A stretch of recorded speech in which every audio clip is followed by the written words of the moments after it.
Bonjour et bienvenue sur notre chaîne.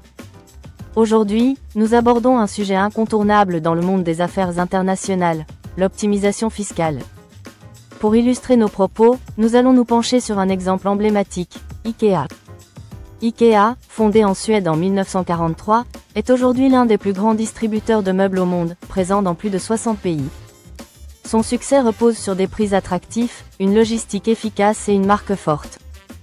Mais derrière cette réussite commerciale se cache également une ingénierie fiscale sophistiquée, qui a longtemps attiré l'attention des médias et des autorités.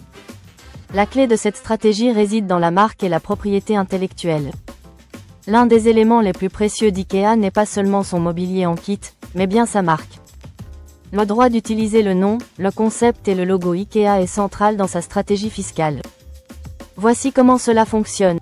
Les droits de la marque IKEA appartiennent à une fondation basée aux Pays-Bas, la Stichting INGK Foundation, un pays historiquement favorable aux structures de fondation et aux redevances. Chaque magasin IKEA dans le monde doit payer une redevance annuelle, souvent autour de 3 PER 100 du chiffre d'affaires, pour utiliser cette marque. Ces redevances sont comptabilisées comme charges dans les pays où les magasins opèrent, ce qui réduit le bénéfice imposable local. IKEA est organisé en deux grands ensembles. 1. INGK Group, qui exploite la majorité des magasins. 2. Inter-IKEA Systems, qui détient la marque et gère les redevances. Cette séparation permet de canaliser les bénéfices liés à la propriété intellectuelle vers des juridictions où l'imposition est faible, comme les Pays-Bas, le Luxembourg ou le Liechtenstein. Ainsi, une part significative des bénéfices n'est pas taxée là où elle est générée, mais transférée vers des structures bénéficiant d'un régime fiscal avantageux. Même si la complexité du montage d'IKEA dépasse les moyens de la plupart des PME, son exemple illustre plusieurs principes applicables à une échelle plus réduite. Valoriser la propriété intellectuelle, brevets, marques et savoir-faire peuvent être structurés pour optimiser la fiscalité.